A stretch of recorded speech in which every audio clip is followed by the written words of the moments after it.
تعالى كده نتكلم بالعقل. انت بتقبض كام؟ 5000 6000؟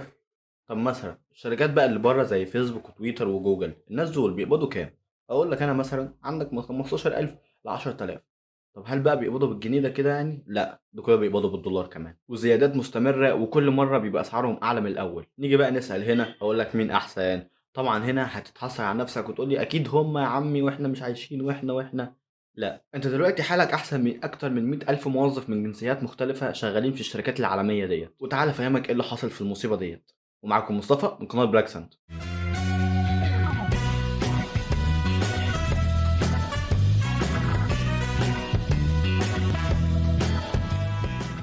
تخيل كده تبقى قاعد في بيتك ونايم بقى مريح، تصحى الصبح نازل الشغل معاك الايفون بتاعك وبتركب العربية، مشغل الماك معاك في الشنطة، رايح الشغل بقى. انت واحد شركة انترناشونال، خلاص محدش قدك، وداخل بقى مكتبك خلاص بقى ومبسوط بالشغل اللي انت شغاله، وتلاقي علبة محطوط عليها فيها كل حاجتك، وتلاقي المدير بيقولك يا عم روح شوف مصلحتك. طب هي دي مصلحتي لا ايه؟ احنا بطلناها كده، روح شوف مصلحتك. طب خلاص انا خلاص يا عم قوم شوف ما انا مش لاقي مصلحتك. مكان تاني بقول يا لك أستاذ. افرج ايه يا معلم؟ لساني عكر عايز اقطعه. روح افرج. قال له طب انا عملت ايه اللي حصل يعني؟ او ايه اللي هيخليني امشي؟ ما نعرفش بقى، خلاص روح انت يعني، روح اشتغل فريلانسر. وده نفس السيناريو اللي حصل من اكتر من 100 الف موظف حوالين العالم. عندك مثلا ايلون ماسك لما مسك تويتر مشى نص الشركه، واللي تقريبا كان حوالي 7000 ونص موظف، وده كان عود الكبريت اللي ولع في بقيه الشركات. جه وراهم بقى مارك في الفيسبوك طير بتاع 11000 موظف، وسناب شات مشى بتاع 6000 موظف، وراهم مايكروسوفت قال لك يلا 1000 موظف مشيهم، واخرهم كانت ابل، ودي اللي هتبهدل الدنيا. ابل بدات تصفي اكتر من نص الموظفين اللي شغالين في مصانع الصين اللي مسؤولين عن طلاع الايفون، ودوت اللي خلى انتاج الايفون السنه دي او السنه الجايه هيقل من 20 ل 30%. وده ما يدلش على حاجه غير ان الايفون الفتره الجايه هيعلى. طب انت هتقول لي يا عم هيعلى ليه؟ ده ايفونات قديمه.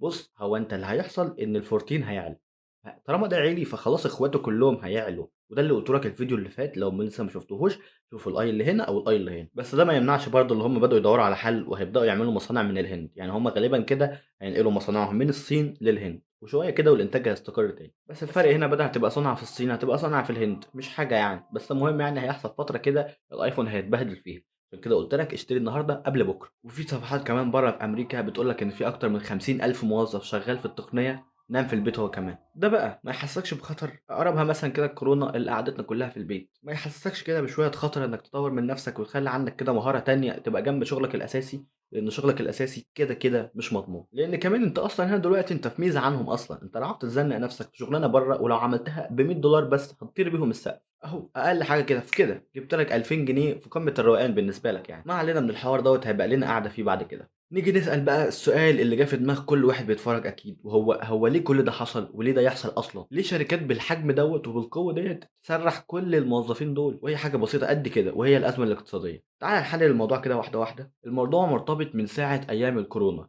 دي الشعلة اللي بدأت، وربط وراها على طول الحرب الروسية الأوكرانية، ودي اللي من الآخر دشملت السوق كله. وكمية بقى خسائر بقى اللي ما تتعدش. أقربها مثلا كان يوتيوب اللي خسر أكتر من 30% من الأرباح بسبب قلة الإعلانات. عندك مثلا حاجة زي تويتر اللي ايلون ماسك تقريبا خسر اكتر من 10 مليار في تويتر، وبيهدد الناس ان خلاص تويتر شوية لو ما شدوش حالهم شوية هتشحن. حاجة زي مارك دلوقتي في الأزمة الاقتصادية اللي هو شغال فيها، هو شغال في أعظم تطور تكنولوجي وأعظم اختراع هيخترعه حوالين العالم كله، وهو الميتافيرس. وبرضه كنت اتكلمت عنها في فيديو قبل كده، لو ما شفتوش هتلاقيه في الأي اللي هنا أو الأي اللي هنا. فالدخل أساسا خربان، نجيبوا نفقات منين نصرفها على الموظفين؟ نمشيهم بقى ولا يا عم؟ ولا أقول لك بدل ما نمشيهم على طول نقللوا النفقات شوية. نقللها ازاي بقى؟ وجبات الغدا بقى والدلع والسناكس والرحلات اللي كانوا بيعملوها، كل ده بقى بيتشال ويتشال واحدة واحدة. دور بقى على الرفاهيات والحلويات اللي هم بيعملوها دي كلها، يا اما تشيلها يا اما تدفع عليهم فلوس كمان. ها بقى نجيب فلوس منين كمان؟ دور تعالى تجيبهم من المستخدمين كمان.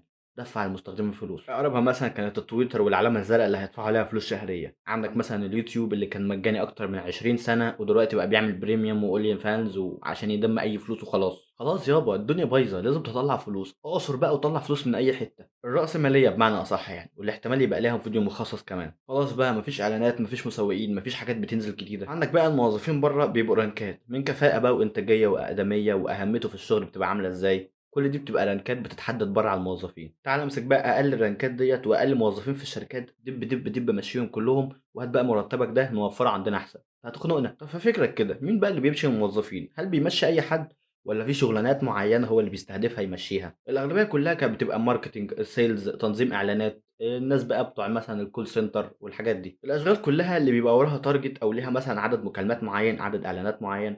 فأساسًا دلوقتي الtarget قَل، وكمان أحيانًا ما بيبقاش في target يتعمل أصلًا، فأنت إيه اللي يقعّدك؟ إنّما بقى في ناس شغلها تقيل شوية يعتبر يعني دخّالين جوّه التطبيق نَفْسه، حاجات زي الجرافيك وحاجات زي البرمجة والdata analysis والIT والحاجات دي. بتبقى ناس أغلبها من صلب الشغل أساسًا وما ينفعوش يمشوا أصلًا، يعني الشركة هتُقع لو دول مشيوا، مش سهل أوي إن أنت تلاقي حد منهم دول مشي. فحتى برضه لو أرجع وأقول لك لمّا تيجي تشوف لك skill، حاول تشوف لك skill تقيلة شوية، عشان فيما بعد في المستقبل هتلاقي بقى حاجات زي الmarketing والsales والحاجات ديّة هتبقى أصلًا skill عند أي حد، مش محتاجينها أوي. وكل ما الحاجة عددها هيزيد كل كده تمنها هيقل. الزمن كده بيجري وبيطير وهيدوس على أي حد واقف، فأنت مش محتاج تقف تعمل حاجة. بس كده، ده كان ملخص الحوار كله. يا رب نكون فدناكم، ما تنسوش تدعمنا وبس كده. يا رب نكون فدناكم، ما تنسوش يا هاني، يا هاني. وبس كده، يا رب نكون فدناكم، ما تنسوش تدعمنا باللايك والشير والاشتراك لو أول مرة تشوفنا، وما تنساش برضه تعمل زرار الجرس عشان تشوف كل الفيديوهات الجديدة، وبرضه تروح تراجع الفيديوهات القديمة وتشوف أنا كنت باتكلم عن إيه زي ما قُلت لك في نُص الفيديو. وبرضه بقية صفحاتنا كلها هتلاقيها تحت في صندوق الوصف، وبرضه انزل تابعنا عليهم، ومع السلامة.